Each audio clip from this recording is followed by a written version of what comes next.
Well, he joins us from California now.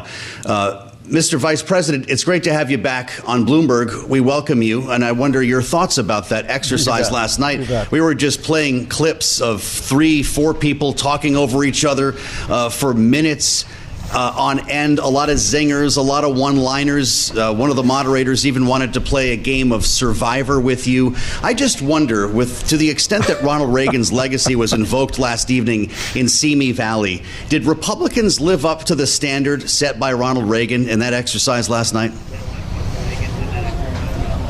Well, I'm standing here at the Reagan Library still, and, it was very special for me to be a part of the debate last night in here, because Ronald Reagan is the reason I became a Republican, and it was his conservative agenda, it was his optimism, and it was his civility that really defined the man and defined his administration. And last night's debate was at times chaotic.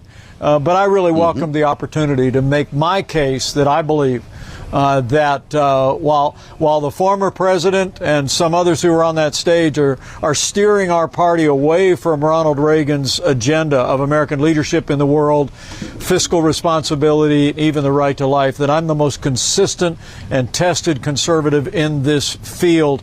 The opportunity to make that case here at the Reagan Library to the American people was a great privilege for me. Mr. Vice President, you spoke a lot about what you're speaking about now, the fact that populism has taken control of the Republican Party.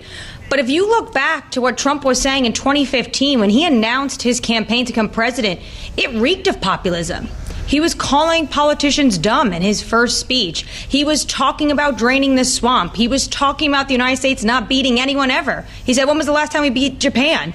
Do you feel responsible for giving credibility to populism in this Republican Party that we're seeing today? You know, when Donald Trump came down that escalator, he told the American people he was going to make America great again. The first person to say make America great again was Ronald Reagan. And in that campaign, whether it was a commitment to conservatives on our courts, a commitment to cut taxes, a commitment to rebuild our military, Donald Trump promised to govern as a conservative, and I believe when he chose me to be his running mate, there was evidence of his seriousness about that. And for 4 years, we did govern as conservatives. We kept our word. On the world stage, we stood with our allies. We stood up to our enemies. We advanced the largest tax cuts in American history, and of course appointed conservatives to our courts at every level, including 3 of the justices that gave us a new beginning for life. But what I want people to understand is that Donald Trump makes no such promise today. Whatever his rhetoric was back in the day, and his rhetoric has remained the same, the policies that he's advancing now, which include a 10% tax on all imports into the United States that the Tax Foundation said would cost 500,000 jobs, is directly opposite of our administration and the Reagan legacy of cutting taxes for individuals and businesses.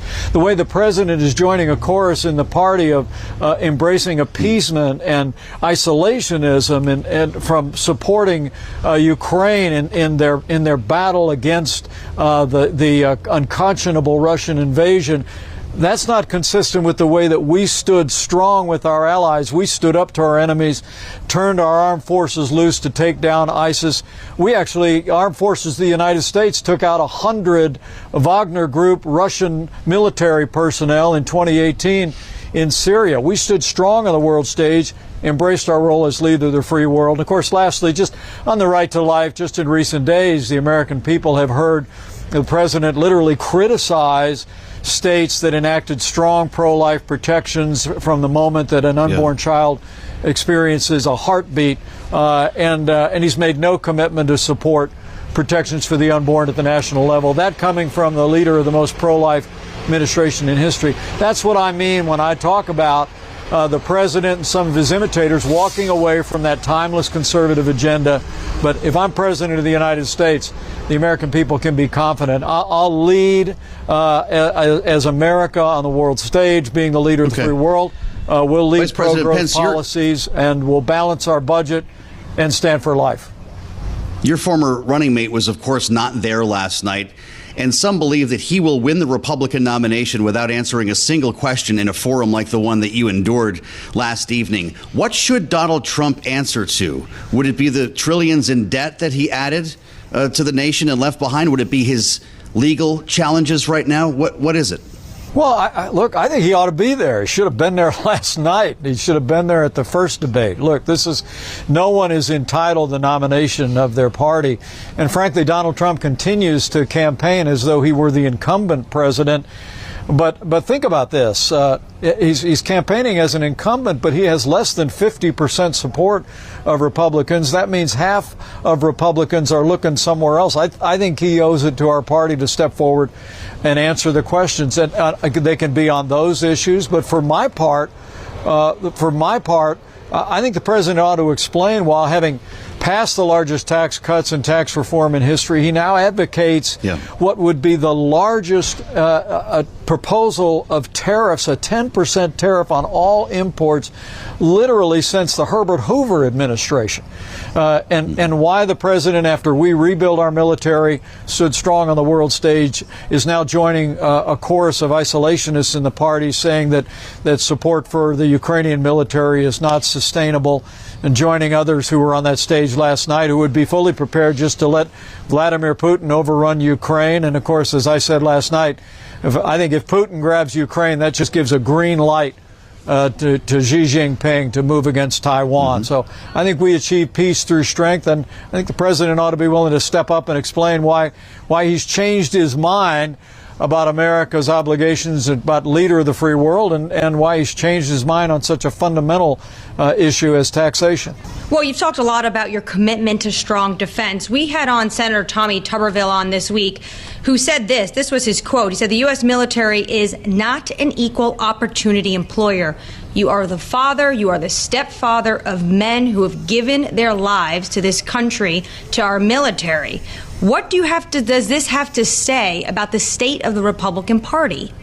Well, I don't know the context of that remark. I think the armed forces of the United States throughout our history, from the founding of the country, have been an incredible meeting ground for people of every race and every background who've put on the uniform and served our country. Mr. Vice President, I feel like we should put a finer point on that. We were asking him about his decision to vote against C.Q. Brown, the new chairman of the Joint Chiefs.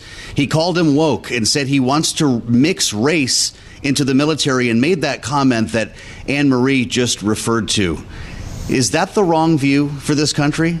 Well, look, I believe, and I have great respect for General Brown, but I'm very frustrated when I see the political correctness in the woke politics that's taken hold at the Pentagon under the Biden administration. But I do know how it works. I've worked in a White House.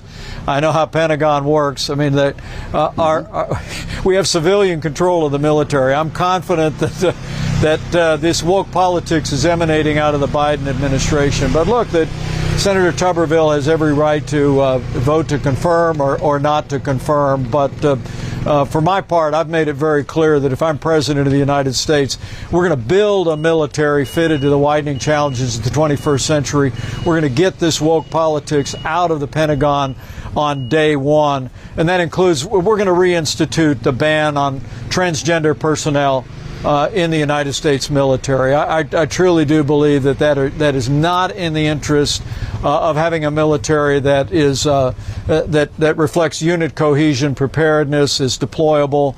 We'll put that common sense back into effect.